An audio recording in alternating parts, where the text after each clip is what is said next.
दोस्तों, आज की इस वीडियो में हम बात करने वाले हैं स्टार्टअप के कड़वे सच की। इस वीडियो में मैं आपको इस बारे में 8 पॉइंट बताने वाला हूँ। पहला है the game of investment and investor. अगस्त 2023 की रिपोर्ट के हिसाब से भारत देश में 110 यूनिकॉर्न स्टार्टअप है, जिसमें केवल 30 ही प्रॉफिटेबल है, मतलब 50% से भी कम। और इनमें से सिर्फ 10-15% ही है जो सच में प्रॉफिट कमा रहे हैं। इनके अलावा ज़्यादातर बस बॉर्डर लाइन प्रॉफिट है। तो अब एक सवाल ये आता है कि आखिर लॉस में जाने के बाद भी इन स्टार्टअप को फंडिंग कहाँ से मिल रही है। असल में ये फंडिंग का केस कुछ ऐसा है जैसा बाबूराव ने कहा था, ITUT, मतलब इसकी टोपी उसके सर। फंसता वो है जो आखिर में बचता है। जैसे कि पहला इन्वेस्टर कम वैल्यू में कंपनी को फंड देके शेयर ले लेता है। फिर जब कंपनी की वैल्यूएशन बढ़ती है तो वो अपने शेयर हाई वैल्यू पे अगले इन्वेस्टर को बेच के निकल जाता है। अगला भी यही करता है और आखिर में जो इन्वेस्टर ज़्यादा वैल्यूएशन में शेयर खरीदता है वो फंस जाता है। तो फिर आखिर में आता है हमारा अपना रामबाण, यानी कि IPO का ऑप्शन, जिससे आप अपना लॉस पब्लिक के सर पे थोप के चले जा सकते हैं। Point number 2, investor founder relationship. Investor और फाउंडर का रिलेशनशिप यार आज करके लड़का लड़के जैसा हो गया है। Block, unblock, hate, love. जब सब कुछ ठीक चल रहा हो तो दोनों एक दूसरे के लिए सपोर्ट पिलर होते हैं। जैसे कि इन्वेस्टर फाउंडर को बिजनेस बढ़ाने के लिए जरूरी फंड देता है और एक्सचेंज में फाउंडर उसके इन्वेस्ट किए पैसे की मार्केट वैल्यू बढ़ाता है। लेकिन दिक्कत तब आती है जब हालात खराब हो, तब यही इन्वेस्टर फाउंडर्स पर सेल्स बढ़ाने का दबाव डालता है। यानी कि आपने स्टार्टअप तो इस बात से खड़ा किया था कि आप अपने बॉस खुद बनेंगे, लेकिन इतनी मेहनत के बाद भी आपको उसी टारगेट को अचीव करने की रेस में दौड़ना पड़ता है। अब आपका बॉस आपका इन्वेस्टर बना हुआ है। कई बार तो फ्रेशर में आके फाउंडर अनएथिकल तरीके अपनाते हैं, जैसे सेल्स फिगर को बढ़ा चढ़ा के दिखाना, सेल्स बढ़ाने के लिए ज़्यादा कैश बर्न करना, जिससे उनका कस्टमर एक्विजिशन कॉस्ट बढ़ जाता है और फिर अल्टीमेटली उन्हें लॉस उठाना पड़ता है। यानी कंपनी का टर्नओवर और वैल्यूएशन तो बढ़ जाती है, लेकिन हकीकत में कंपनी को नेट लॉस का सामना करना पड़ता है। लॉस के अलावा भी इस रेस में फंसकर फाउंडर कई लीगल इशू में फंस जाते हैं। इसीलिए एक अच्छे इन्वेस्टर को फाउंडर पे भरोसा रखना चाहिए और उसे अपना काम बिना प्रेशर के करने देना चाहिए। आखिर में इन्वेस्टर तो अपना पैसा निकाल सकता है, लेकिन फाउंडर का तो सब कुछ दाव पे लगा है।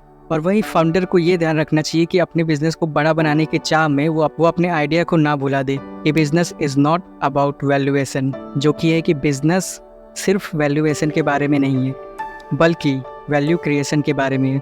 पॉइंट नंबर 3, फाउंडर और को फाउंडर के बीच में डिसएग्रीमेंट। दोनों तो चले थे साथ एक मंजिल की तलाश में, रास्ते कब अलग हो गए जनाब पता ही नहीं चला। कुछ ऐसा ही होता है जब दो फाउंडर के बीच नोक झोंक हो जाए। फाउंडर किसी भी स्टार्टअप के लिए एक नींव की तरह होते हैं और कई बार ऐसी सिचुएशन क्रिएट हो जाती है जिससे दोनों के बीच टकराव होने लगते हैं। ऐसे में कंपनी को भी इसका काफ़ी नुकसान उठाना पड़ता है। इसलिए जब भी आप किसी के साथ मिलकर स्टार्टअप की शुरुआत करो तो फाउंडर एग्रीमेंट ज़रूर साइन कर लो, ताकि अगर फ्यूचर में कोई डिसएग्रीमेंट होता है तो उसे रेफ़र करके चीज़ों को स्मूथली सेटल कर लो आप। इवन अगर कोई फाउंडर क्विट भी करना चाहे तो उस टाइम भी ये एग्रीमेंट बहुत काम आता है। और अगर आपने सब कुछ सिर्फ बोल के करके रखा है तो आपको बहुत सारी लीगल, सोशल और इमोशनल प्रॉब्लम का सामना करना पड़ सकता है, जैसे कि प्यार में होता है। कस्में, वादे, प्यार, वफासत, बातों का क्या, तो सिर्फ बातों में मत करो, लिख के दो। पॉइंट नंबर 4, सेल्स पार्टनर में जल्दबाजी। कई बार फंडिंग की चाहत में फाउंडर शेयर को इतना ज़्यादा डाइल्यूट कर देते हैं कि उनके हाथ से डिसीजन मेकिंग पावर ही चली जाती है। ऐसे में उन्हें इन्वेस्टर का एक्स्ट्रा प्रेशर भी झेलना पड़ता है। कई बार तो फाउंडर को अपनी ही कंपनी से निकाल दिया जाता है, जैसे अश्लील को भारत पे से निकाल दिया गया था। ऐसे में जिस सपने पे आपने इतनी मेहनत की वो आपका ही नहीं रहता है। ऐसे में शेयर्स का अलॉटमेंट सोच समझ कर करो, कंपनी को स्केल करने के चक्कर में कहीं कंपनी आपके हाथ से ना निकल जाए। पॉइंट नंबर 5, बिजनेस, जॉब या स्टार्टअप। अब ये अपने आप में एक जलता हुआ सवाल है। सब यही सोच रहे हैं कि पापा कहते हैं गल्ले पर बैठो, लेकिन मैं करना चाहता हूँ स्टार्टअप। फैमिली चाहती है मैं 9 to 5 जॉब करूं, पर मुझे तो अपना काम करना है। अब मैं क्या करूं? रोज़ नुक्कड़ पर बैठकर 10-12 आइडिया सोचते हैं कि किस पे काम करना है, लेकिन जनाब आज हर 10 में से एक इंसान स्टार्टअप करना चाहता है। इसमें कुछ गलत नहीं है, लेकिन दिक्कत ये है आपको पता होना चाहिए कि आखिर आप स्टार्टअप क्यों करना चाहते हैं। क्या वाकई में आपके पास कोई ऐसा आइडिया है जिससे कोई प्रॉब्लम सॉल्व हो जाए और आप उससे प्रॉफिट जनरेट कर लो? क्या सच में आप उस प्रॉब्लम को सॉल्व करके पैसा जनरेट करना चाहते हो? क्या आप उस स्टार्टअप पे 15 से 16 घंटे काम करने के लिए तैयार हो? अगर हाँ, तो फिर आप ज़रूर स्टार्टअप करो। लेकिन अगर आप स्टार्टअप सिर्फ इसलिए कर रहे हो क्योंकि आपको लेविश लाइफ स्टाइल चाहिए, या कुछ अलग करना चाहते हो, या इसके अलावा ट्रेंडिंग में आना चाहते हो, या फिर स्टार्टअप फाउंडर के मोटिवेशन की बातों से आपका दिमाग मैनिपुलेट हो गया है, तो प्लीज़ स्टार्टअप मत करो। ये कोई वेल्थ क्रिएशन का शॉर्टकट नहीं है। यहाँ बहुत सारा काम करना पड़ता है भाई। बेहतर है अपने पापा के गले पर बैठो, वहाँ से आप ज़्यादा प्रॉफिट जनरेट कर सकते हो अगर आपने अपना दिमाग सही से चलाया तो। क्योंकि आपको इस बात का याद रखना बहुत ज़रूरी है, स्टार्टअप में खुद का बॉस बनने की आज़ादी तो है, लेकिन ये आज़ादी बिना किसी कीमत के नहीं आती। पॉइंट नंबर 6, फाउंडर का मल्टीटास्किंग होना। मैं इवेंट्स में बहुत सारे फाउंडर से मिलता हूँ। वो मुझे अपना कार्ड देते हैं और कहते हैं कि मैं हूँ फाउंडर, CTO भी हूँ, मैनेजमेंट भी मैं ही देखता। They always act like that they are one man army and they are their own boss. Well, ये बहुत अच्छी बात है क्योंकि शुरुआती दिनों में फंड्स लिमिटेड होते हैं और आप टीम को हायर भी नहीं कर सकते, लेकिन आप चीज़ों को आउटसोर्स तो करवा ही सकते हो। अगर सब आप खुद ही करने बैठ जाओगे तो प्रोडक्ट पर कैसे काम करोगे।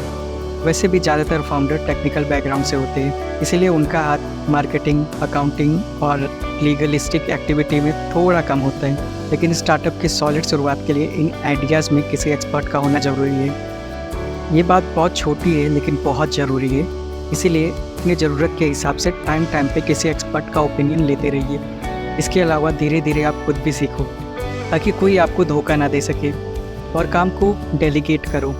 हर एक काम खुद करने की कोशिश मत करो। पॉइंट नंबर 7, बड़ा होना है या बड़ा दिखना है। जब फाउंडर स्टार्टअप को अपने पैसे से शुरू करते हैं तो वो काफ़ी सोच समझ के अपनी फंडिंग को मैनेज करते हैं। सारा काम एकदम कंजूसी से चल रहा होता है, और जैसे ही फाउंडर को फंडिंग्स मिल जाती है तो एक कहावत है उर्दू में, माले मुफ्त दिले बेरहम।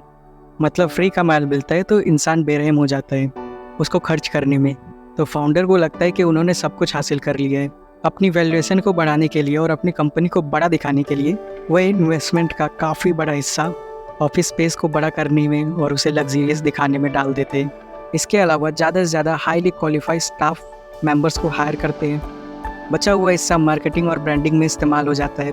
रिसर्च और डेवलपमेंट के लिए पैसा ही नहीं होता इनके पास, बल्कि फाउंडर को इन्वेस्टर का पैसा ऐसे इस्तेमाल करना चाहिए जैसे वो उसके ही पैसे हो, क्योंकि आखिर में स्टार्टअप का मेन गोल स्टार्टअप को बड़ा बनाना है, ना कि बड़ा दिखाना। इस बात को नहीं समझ पाने के कारण बहुत सारे स्टार्टअप फंडिंग मिलने के बाद भी बंद हो जाते हैं। पॉइंट नंबर 8, फाउंडर का पर्सनल लाइफ। अब ये स्टार्टअप की दुनिया का सबसे डार्केस्ट पार्ट है। ऊपर से देखने में आपको भी लगता होगा कि फाउंडर्स की लाइफ बहुत कूल होगी, बल्कि सच्चाई इसकी बिल्कुल उलट है।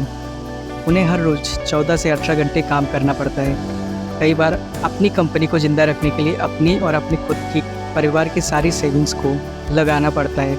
यहाँ तक कि कई बैंक से अनसिक्योर्ड लोन भी लेने पड़ते हैं जो आगे जाके उन्हें बर्बाद भी कर सकते हैं। इसके अलावा अपने लिए और अपने परिवार के लिए उनके पास समय नहीं होता। कई फाउंडर्स फ्रेंड है मेरे जो मुझे बताते हैं कि कभी कभी तो उनकी फैमिली ये कह देती है कि स्टार्टअप और फैमिली में से किसी एक को चुन लो। आप खुद ही इमेजिन कीजिए कि ये चॉइस कितनी मुश्किल होती होगी। असल में स्टार्टअप की चमक धमक के पीछे छुपा हुआ है थकान, डिप्रेशन, स्ट्रेस और अकेलापन, और अपने सपनों को अपनी ही आंखों के सामने टूटता हुआ देखना। तो आप